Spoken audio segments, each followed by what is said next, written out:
एक सज्जन ने पूज्य भाई श्री हनुमान प्रसाद पोद्दार जी महाराज से पूछा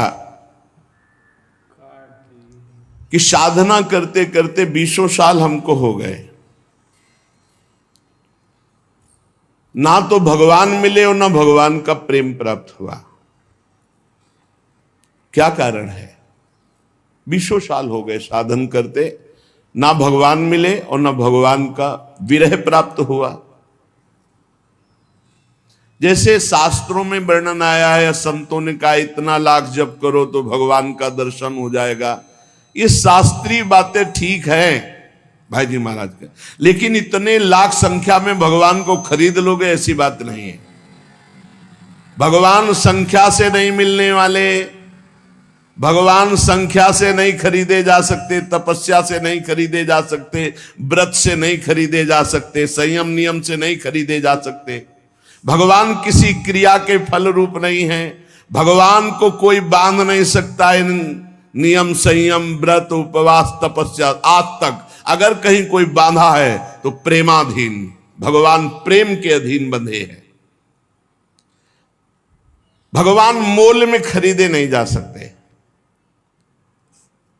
जब भजन करते करते हमारे अंदर चाह पैदा होती, रुदन पैदा होता है, उसी रुदन उसी चाह उसी व्याकुलता से भगवान व्याकुल हो जाते हैं और व्याकुल होकर उसे दर्शन देते हैं।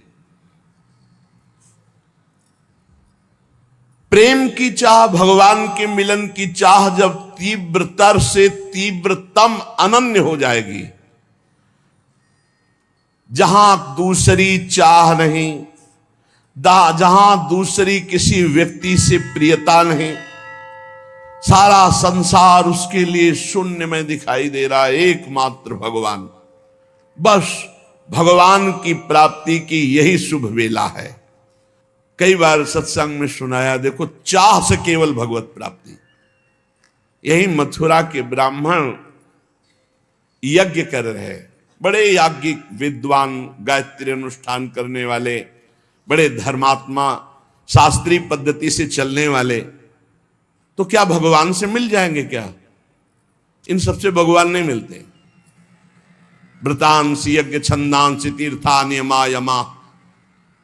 अगर सत्संग मिल गया भगवत प्रेमी का तो भगवान मिल जाएंगे। यथा वरुंदित सत्संगा सर्वसंगो पहो इमाम। मथुरा से पुष्प चयन करके मालिनी जाती वृंदावन से मथुरा, और वहां ब्राह्मण पत्नियों को देती और बताती, आज नंद के लाला ने ऐसी पोशाक धारण की थी, आज ऐसे सुंदर रूप से, आज ये लीला की, रोज नवीन नवीन शोभा, नवीन नवीन लीला। उनके हृदय में सुन सुन के चाह पैदा हो गई। ये बड़ी जोर की, कोई साधना नहीं थी, सब साधना ब्राह्मणों में थी।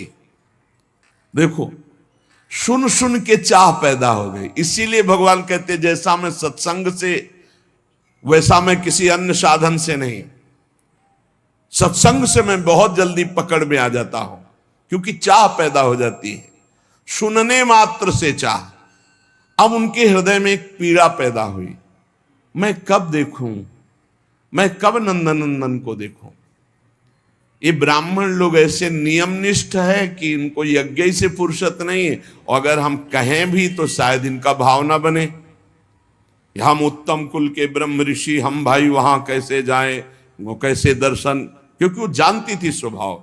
अब बड़ा विचित्र अंदर पीड़ा पैदा हुई कि मुझे श्याम सुंदर के दर्शन करने हैं, और हमारे श्याम सुंदर कृपा करके दर्शन दे तो हो सकते, अन्यथा कोई उपाय नहीं। क्योंकि हम पातिव्रत धर्म धारण किए हुए अपने पति के विरुद्ध नहीं चल सकती, और पति कभी हमको लेकर के वृंदावन जा करके, नंदगांव जाकर लालजू के दर्शन नहीं करा सकते। अब अंदर से व्याकुलता हुई रोज सुनने के कारण, हे नाथ आप ही कोई विधान बनाओ और दर्शन दो। तो किसी किसी दिन प्रातः काल बिना छाक लिए, बिना भोजन लिए सखाओं के साथ चल देते और दिशा बता जाते कि आज इधर गौवें चराएंगे, तो घर वाले उधर छाक पहुंचा देते। आज ना दिशा बताई और ना छाक ले, मथुरा की तरफ गौवें चराते हुए चले। सखाओं ने देखा समय हो गया उनका, कन्हैया आज तो भूल हो गई, हमने घर वालों को बताया नहीं कि आज किस दिशा में जाएंगे, और छाक भी नहीं लाए, बहुत भूख लगी, अब क्या होगा, शाम के गौ में वापस घर ले चलना है। और इतनी भूख लगी कि असह्य हो गई, क्योंकि भगवान आज कृपा करना चाहते हैं मथुरा के ब्राह्मणों की पत्नियों पर। भगवान ने कहा सुनो, हमने सुना है पास में ही ब्राह्मण ब्रह्म ऋषि जन यज्ञ कर रहे हैं मथुरा के, यज्ञ भोक्ता भगवान श्री हरि को प्रसन्न करने के लिए, जाओ तुम मांगो जा करके उनसे। बोले प्रभु हमको वो देंगे? बोले कह देना कृष्ण बलराम आए हुए, उनको भूख लगी, थोड़ा सा अन्न दे दो, जाके तो देखो, साष्टांग प्रणाम करना, हाथ जोड़ के करना। ऐसी बात, वो गए साष्टांग दंडवत की, महाराज श्री कृष्ण बलराम पधारे हुए हैं आज इधर, उनको भूख लगी, आप थोड़ा सा भोजन दे दो। वैदिक सिद्धांतों का पालन करने वालों ने जब देखा ये तो गौएं चराने वाले, ये यज्ञ भाग के अधिकारी थोड़ी कि इनको भोजन, बात ही नहीं की। बोले प्रभु कहां भेजा ऐसे निर्दयी हृदय वालों को कि वो एक बार हमसे बात भी नहीं की, देखा भी नहीं। बोले देखो निराश नहीं होना चाहिए, प्रयत्नशील बने रहना चाहिए, तभी सफलता प्राप्त होती है। जाओ उनकी पत्नियों से कहो। बोले प्रभु जब पति नहीं दिए तो पत्नी, बोले उनसे हमारा परिचय है, उनसे हमारा परिचय है, वो अनन्य भाव से मेरा चिंतन करते हैं, जाओ तुम। वो यज्ञशाला से पीछे से जाकर जहां उनकी पत्नियां साष्टांग दंडवत किया और कहा भगवान श्री कृष्ण बलराम पधारे हैं और उनको भूख लगी। अरे अब तो अंदर की दबी हुई आग, कैसे श्री कृष्ण दर्शन मिले, अब तो प्रबल चाह, किसी की कोई परवाह नहीं। सहस्त्रों ब्राह्मण पत्नियां सुंदर सुंदर भोग थाल में सजाकर चल पड़ी, जिनको रोका उनके प्राण निकल गए और दिव्य देह से वहां पहुंच गए। भगवान ने स्वागतम वो महाभागा आस्यताम करवाम किम यन्नो दिदृक्षया प्राप्ता उपपन्नो मिदम हिवा। भगवान ने कहा और स्वागत है तुम्हारा, भगवान स्वागत कर रहे। स्वागतम वो महाभागा, ये दोनों के लिए प्रयोग किया है, ब्राह्मण पत्नियों के लिए भी और गोपियों के लिए भी। महाभाग्यवती देवियों तुम्हारा स्वागत है, आओ आओ, तुम लोग हमारे दर्शन की इच्छा से आए हो, तुम्हारे जैसे प्रेम पूर्ण हृदय वालों के योग्य ही है। भगवान सात सखाओं के साथ बैठ गए, महायज्ञ उनकी पत्नियां करे, साक्षात यज्ञ भोक्ता भगवान को पवा रहे हैं। भगवान पाए, आश्वासन दिया, जाओ आज के बाद कभी तुम्हारे ऊपर कोई दोष दृष्टि से नहीं देखेंगे तुम्हारे पति आदि, क्योंकि हमने स्वीकार कर लिया, आप सब तुम्हारी आराधना करेंगे, सब तुम्हारी वंदना करेंगे। उनको लगा था वापस जाएंगी तो शायद दोष दृष्टि करे ब्राह्मण जन। अब किसी भी भाव से सही भगवान ने उनका प्रसाद तो पाया ना, भले भाव नहीं था ब्राह्मणों के, लेकिन पत्नियां तो उन्हीं की थी। उनके हृदय का ज्ञान अंधकार मिटा। धिग्जन्म नस्त्रिविध विद्याम धिग्व्रतम धिग बहुज्ञताम धिग कुलम धिग क्रियादाक्षम विमुखाये त्वधोक्षजे। धिक्कार हमारी विद्या को, हमारे व्रत को, हमारी बहुज्ञता को, हमारे कुल को, हमारी इस यज्ञ क्रिया को जो मैंने स्वयं अधोक्षज भगवान से विमुक्ता की। ब्राह्मणों को अब ऐसा ज्ञान हो रहा है क्योंकि अब भगवत प्राप्त पत्नियों का दर्शन कर रहे हैं। कैसे दर्शन हुआ ब्राह्मण पत्नियों को? चाह मात्र से, कोई अन्य साधन नहीं, सुन सुन के चाह प्रकट हो गई। भगवान को पाने की इच्छा, इस प्रकार की इच्छा की उसमें कोई समझौता नहीं है। अब मिलना ही चाहिए प्रभु, प्राप्ति में विलंब असह्य। हमारी ऐसी स्थिति नहीं है, हम राजी हैं, खान पान विश्राम सुख सुविधा प्रणाम नमस्कार, इसीलिए वो बात नहीं बन रही। जैसे किसी का इकलौता पुत्र हो और वो भी बीमार होकर मरणासन हो, अब उसकी व्याकुलता, पूरे कुल का आंख का तारा वो भी मरने जा रहा है, कैसा व्याकुल, उसको कितनी व्याकुलता होगी। पर यहां हमारे जीवन की शाम होती जा रही है, हम आए भगवत प्राप्ति के लिए, भगवत प्राप्ति हो नहीं रही, भगवत प्राप्ति से हम उदास हैं, भोगों में हम हर्षित हो रहे, कहां में सुख है। एक ही ट्रेन जाती है और हमें वहां जाना है, और हम पहुंचे, देखा वो ट्रेन जा रही सामने, कैसी व्याकुलता। अब हम दौड़ के चढ़ नहीं सकते, ट्रेन छूट गई, एक ही ट्रेन है वहां जाने के लिए, ऐसी व्याकुलता। एक ही शरीर है जो भगवत प्राप्ति करा सकता मानव दे, और वो भी शाम होने जा रही, कब मृत्यु हो जाए कोई पता नहीं, और हम चैन से हैं। इसलिए भगवान से मिलन की चाह, जितने साधन है वे चाह पैदा करने के लिए है। ये चाह धीरे धीरे पैदा होती है, खूब नाम जप, सत्संग, भगवान के धाम आदि का वास, तीर्थ स्थानों में नाम जप करते हुए पवित्रता से भ्रमण, किसी की निंदा नहीं, किसी को दुख पहुंचाना नहीं, धीरे धीरे चाह पैदा होने लगती भगवान से, और फिर वो बढ़ने लगती है। बहुत लोग कहते हैं कि भजन से जब चाह होती तो भजन ही में हमारा मन नहीं होता। अरे भजन करने से होता है कि भजन होता है? भजन होता तो सिद्धों का है, भजन करना पड़ता है। कहते करना चाहते परंतु होता नहीं। मेरी बात समझ में नहीं आती कि तुम्हें भजन करने की भूख हो, तुमसे भजन नहीं होता। जब पानी की प्यास लगेगी तो प्यासा ही प्यास चिल्लाओगे और कुछ नहीं सुनाई देगा, रबड़ी खवाई जाए तो भी नहीं, आप कहोगे पानी पिलाओ। यदि भजन की प्यास जग गई तो तुमसे भजन कैसे नहीं होता? अवश्य भजन की प्यास नहीं जगी, बातें केवल बनाते हो। सच्ची मानिए, जिनको अब कुछ प्राप्त करना नहीं है उनको भी तो देखो, भजन का पूर्वाभ्यास उनको चैन नहीं लेने देता। ये तो जाएगा, आज नहीं तो कल जाएगा, इसको क्या करना है, इसको सजा संभाल करके भगवान के चरणों में अर्पित करो जितने मिनट। अरे इतना कीमती समय जिसे तुम्हें ज्ञान नहीं है, बहुत यहां से जाना है प्यारे, कुछ साथ लेके नहीं जाना। खूब कमा लो, जितना नाम धन कमा लोगे मौज करोगे, लोक परलोक, ई परलोक सकल सुख पावत, ई परलोक सकल सुख पावत।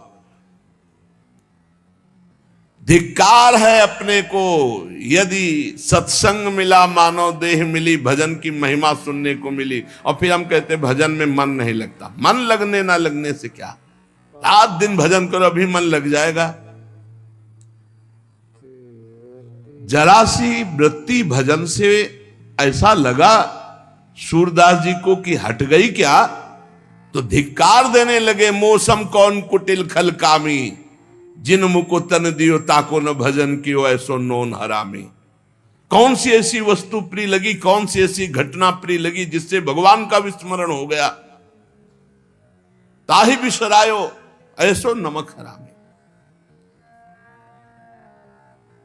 भजन जब जीवन बन जाए, भजन थोड़ा भी छूटे तो बर्दाश्त न हो। कैसे बर्दाश्त हो जाता है भजन? ये कोई बात करने लगता है, दृष्टि बदल गई, अत्यंत सावधान, बीच बीच में उसको उत्तर दे रहे हैं, उसके चेहरे से वृत्ति हटा ली या उसके चेहरे पे एकाग्र कर लिया, राधा नाम लिख रहे हैं, एक सेकंड के लिए भी प्रभु से बिलग रहे ना, मानो मृत्यु, जैसे मृत्यु से भय, ऐसे विस्मरण से भय। अभ्यास तो कीजिए। अरे दिव्यता ही दिव्यता, आप में आप भगवान के अंश हैं।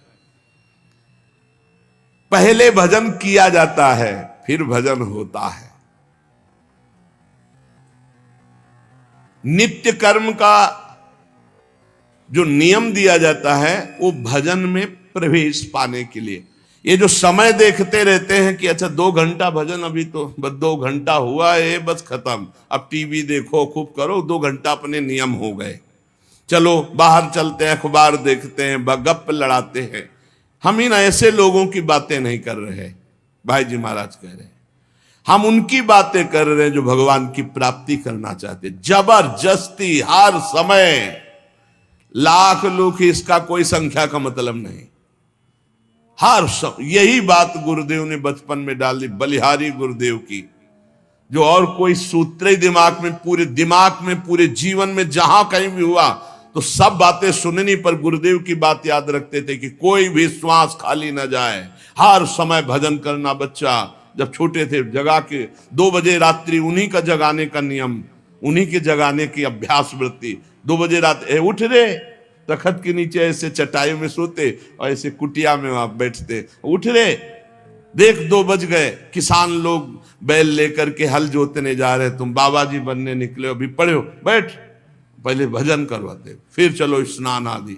बहुत अहोभाग्य जो ऐसे भजनानंदी गुरुदेव मिले, भजन प्रधान जीवन।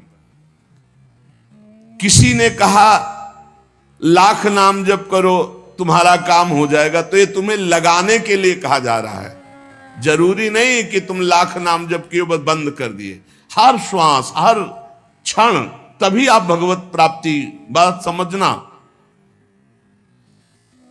1 लाख नाम जप कर लिया और समय बर्बाद किया, शेष तुम्हारी दुर्गति तो नहीं होगी, लेकिन जो प्रेम, जो भगवत साक्षात्कार, जो दिव्यता, वो नहीं आएगी आप में। तुम सच्चे व्यक्ति हो, ठीक ठीक बता दिए। जब संसार की व्यापार में घाटा होने पर जो बेचैनी होती है, वो आपके भगवत प्राप्ति या प्रेम प्राप्ति ना होने पर बेचैनी नहीं हो रही, तो इसमें भगवान का क्या दोष है? भगवान के अंदर कोई चाह नहीं है। कई बार सत्संग में सुन चुके हैं, आपकी चाह ही भगवान के अंदर चाह बनती है आपसे मिलने की। आप जितना विकल होंगे उतने ही वो विकल हो जाएंगे आपसे मिलने के लिए। भगवान अमना है, आपका मन ही वहां जाकर भगवान का मन बनता है, और भगवान के मन के अंदर आपसे मिलने की चाह पैदा, वो अमना है, वो अचाह है, वो पूर्ण काम है। चाह हमारे अंदर पैदा हुई नहीं कि प्रभु के अंदर चाह पैदा हो जाएगी हमसे मिलने के लिए। सज्जन ने कहा कि जो प्रश्न करता थे कि कई बार आपसे सुना है कि भगवत प्राप्ति बड़ी सरल है, भगवत प्राप्ति बड़ी सुलभ है, परंतु मुझे लगता है कि जिंदगी में अगर कोई कठिन काम है तो भगवत प्राप्ति है। तो भाई जी महाराज ने कहा, भैया भगवान का मिलना बहुत सुलभ है।